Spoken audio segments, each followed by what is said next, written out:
नमस्कार।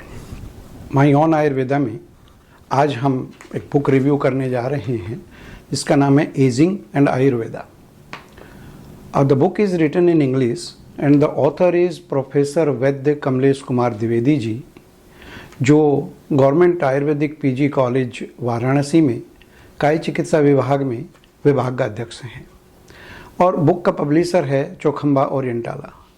The book is priced as 295 rupees only. और इस बुक की विशेषता ये है कि इसमें वैद्य कमलेश कुमार द्विवेदी जी ने जितनी एजिंग से रिलेटेड थ्योरीज प्रचलित हैं मॉडर्न और आयुर्वेद की दृष्टि से, उनको इंटीग्रेट करने की कोशिश की है। इस पुस्तक का विशेष महत्व इसलिए भी है कि इसको फॉरवर्ड किया है प्रसिद्ध आयुर्वेद विशेषज्ञ पद्मश्री वैद्य राजेश कोटेचा जी ने, जो आयुष में सेक्रेटरी हैं। अपनी प्रीफेस में वैद्य कमलेश कुमार द्विवेदी जी ने अपने गुरुजी, अपने माता पिता और अपने सहयोगियों को थैंक्स देते हुए इस बुक के लिए जो भी रॉयल्टी उनको मिलेगी वो विश्व आयुर्वेद परिषद के अकाउंट में जाएगी, ऐसा उन्होंने एक संकल्प लिया है। और मुझे लगता है कि वैद्य कमलेश कुमार द्विवेदी जी का यह कदम प्रशंसनीय और सराहनीय है। इस बुक को हम मोटे तौर से 2 भागों में देखते हैं। कुल 10 चैप्टर्स बुक में हैं और पहले 4 अध्याय ऑथर ने इस बात पर रखे हैं कि डिफरेंट एजिंग थ्योरीज क्या क्या हैं, उनका पूरा संकलन, कौन कौन सी वो थ्योरीज हैं, एजिंग का जनरल परसेप्शन क्या है। और दूसरे भाग में एजिंग और आयुर्वेद, जरा अवस्था क्या है, आयुर्वेद का क्या इससे रिलेशन है, किस प्रकार से वृद्धावस्था में हमारे रस, रक्त आदि धातुएं और त्रिदोष, इनका क्या महत्व है, ऐसे विषयों पर इसमें प्रकाश डाला गया है। साथ साथ एक अध्याय में हेल्दी रहने के लिए और जेरियाट्रिक केयर के लिए कुछ टिप्स भी दी गई हैं और अंत में कुछ हर्ब्स का वर्णन वैद्य कमलेश कुमार जी ने किया है कि जिनको लेते रहने से जरा अवस्था को एक साधारण और एक आसान प्रक्रिया में बदल सकते हैं। पहले और दूसरे चैप्टर में ऑथर ने जनरल इंट्रोडक्शन एजिंग के विषय में दिया है और ये बताने की कोशिश की है कि वर्ल्ड ओवर एजिंग क्या प्रोसेस है और इसका ओल्डर पीपल का क्या पॉपुलेशन वर्ल्ड वाइड है, उसमें किस तरीके के स्टेप्स हैं जिसको हम कह सकते हैं कि हम जरा अवस्था में जा रहे हैं। इस तरीके का उन्होंने इसका वर्णन किया है। मेरी दृष्टि से, और मेरी दृष्टि से नहीं, बुक रिव्यू की दृष्टि से ऑथर ने तीसरे चैप्टर में, जिसका नाम है एजिंग एंड डिफरेंट थ्योरीज, उसमें काफ़ी मेहनत की है। बहुत जितनी भी प्रचलित थ्योरीज हैं अक्रॉस द वर्ल्ड, उन सब का compilation with logical presentation author ने इसमें किया है। जितनी भी थ्योरीज हैं, जो टोटल नंबर ऑफ थ्योरीज जो हैं वो 24 हैं और उनको लेखक ने 4 कैटेगरीज में डिवाइड किया है। वो कैटेगरीज हैं programmable theories, unprogrammed theories, immunological theories और एंडोक्राइनोलॉजिकल थ्योरीज। तो जितनी भी थ्योरीज प्रचलित हैं वो इन्हीं 4 कैटेगरीज में विभक्त की जा सकती हैं। जो प्रोग्राम थ्योरी हैं वो 8 उसके अंदर सब थ्योरीज का वर्णन उन्होंने किया है, जिसमें जीन थ्योरी से लेकर डीएनए रिपेयरिंग आदि का वर्णन मिलता है। उसके बाद में जो अनप्लान्ड जो कैटेगरीज हैं उसमें भी 9 थ्योरीज को डिटेल में एक्सप्लेन किया है, जो सोमेटिक म्यूटेशन, क्रोमोसोमल एब्रिवेशन और प्रोटीन सिंथेसिस आदि थ्योरीज पर प्रकाश डाला है। There are 6 theories under immunological theories और एंडोक्राइनोलॉजी थ्योरी। लास्ट में एंडोक्राइनोलॉजिकल थ्योरीज के अकॉर्डिंग बॉडी में क्या चेंजेस होते हैं, इसका बहुत अच्छे से एक्सप्लेनेशन किया गया है। 4th चैप्टर में ऑथर ने एजिंग प्रोसेस को डिफाइन किया है कि एजिंग प्रोसेस में हमारी बॉडी के डिफरेंट सिस्टम्स और ऑर्गन्स किस तरीके से प्रभावित होते हैं। यहाँ उन्होंने एक टेबुलर फॉर्म में एक एक्सप्लेनेशन दिया है कि जैसे जैसे एज प्रोग्रेस करती है किस सिस्टम का कौन सा ऑर्गन किस तरीके से प्रभावित होता है और उसका रिजल्टेंट क्या होता है, उससे कौन सी डिजीज़ जाके आगे हो सकती है। ये चौथे चैप्टर में लेखक ने अच्छे से एक्सप्लेन किया है।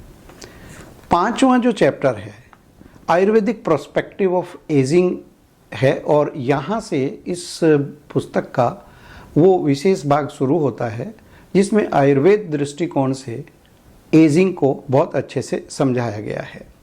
इसमें आरंभिक 5वें अध्याय में लेखक ने आयु, वय, पुरुष, शरीर, धातु इनका वर्णन किया है कि हम इनसे क्या समझते हैं, ताकि वो सब लोग जो आयुर्वेद में आस्था रखते हैं लेकिन आयुर्वेद के विद्यार्थी नहीं हैं वो भी इन सब शब्दों से परिचित हो जाएं और आगे जो एक्सप्लेनेशन दिए हैं उनसे वो आराम से उसको समझ पा सकें।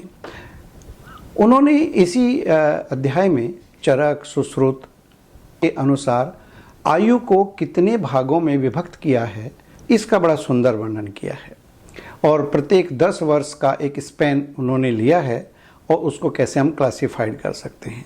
इसी में उन्होंने ये भी बताया है कि त्रिदोष थ्योरी किस तरीके से एजिंग को अफेक्ट करती है और कैसे उसका मैकेनिज्म है, उसकी फिजियोलॉजी क्या है, वात, पित्त और कफ कब किस अवस्था में एजिंग प्रोसेस को इम्पैक्ट डालते हैं।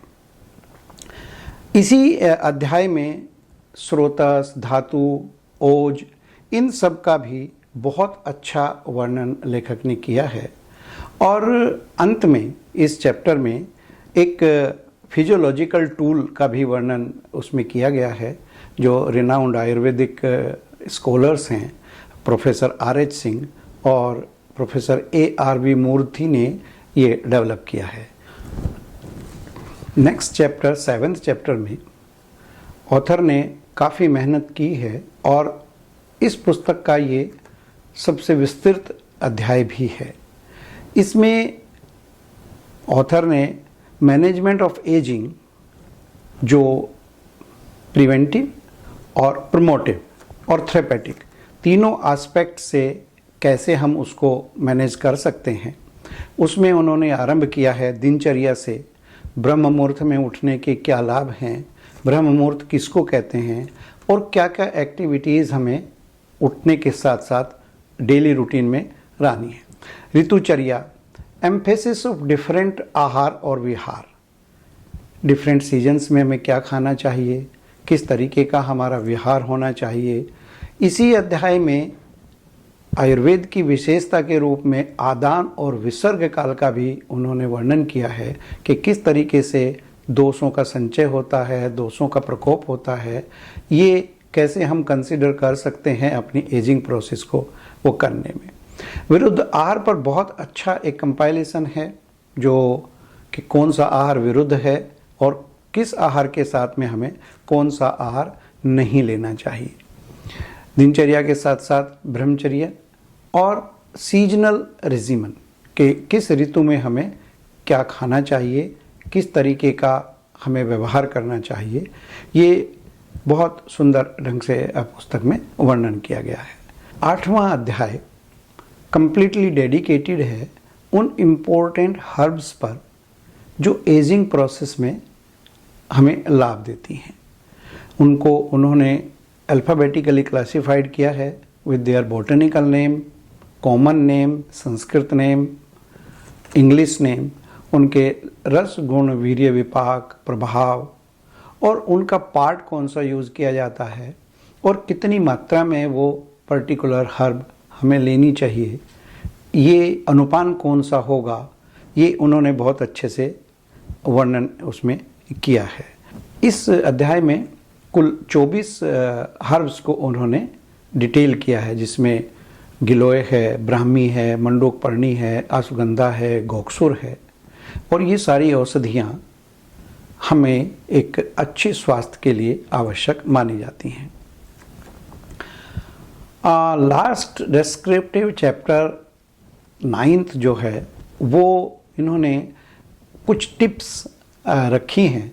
अगर हम उनको फॉलो करते हैं तो हम एजिंग प्रोसेस को रोक नहीं सकते, बट एजिंग प्रोसेस को डिले कर सकते हैं।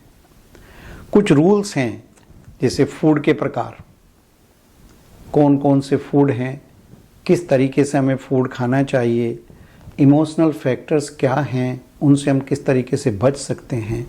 इस तरीके के 50 टिप्स ऑथर ने इस बुक में डिटेल किए हैं। और लास्ट चैप्टर जो है वो बिब्लियोग्राफी का है, जिसमें इस बुक में जितने भी एक्सटर्नल कोटेशंस हैं, रेफरेंसेस हैं, उन सारी बुक्स को उसमें लिस्ट किया गया है। एक और विशेष बात इस बुक में मैंने पाई है कि जब एज को 10 इयर्स के स्पैन में क्लासिफाइड किया गया है अलग अलग आचार्यों के द्वारा, तो लेखक ने एक टेबल के रूप में ये भी विस्तार से वर्णन किया है कि कौन से 10 इयर्स के स्पैन में हमारी कौन सी इंद्रियां, कौन सी धातु को सबल होना है और उसके साथ कौन सी औषधि उसको अच्छे से टैकल कर सकती है। And in my views the book is well written and all the theories related to aging are well compiled with a touch of importance of Ayurveda in aging process। और जैसा कि मैंने पहले भी कहा, भाषा इसकी इंग्लिश है लेकिन बहुत सरल भाषा में, और उसी के साथ साथ जितने आयुर्वेद के शब्द हैं वो रोमन लिपि में भी उसमें उन्होंने इंक्लूड किए हैं।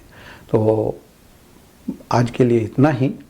अगली बार किसी नई पुस्तक का रिव्यू करेंगे। नमस्कार।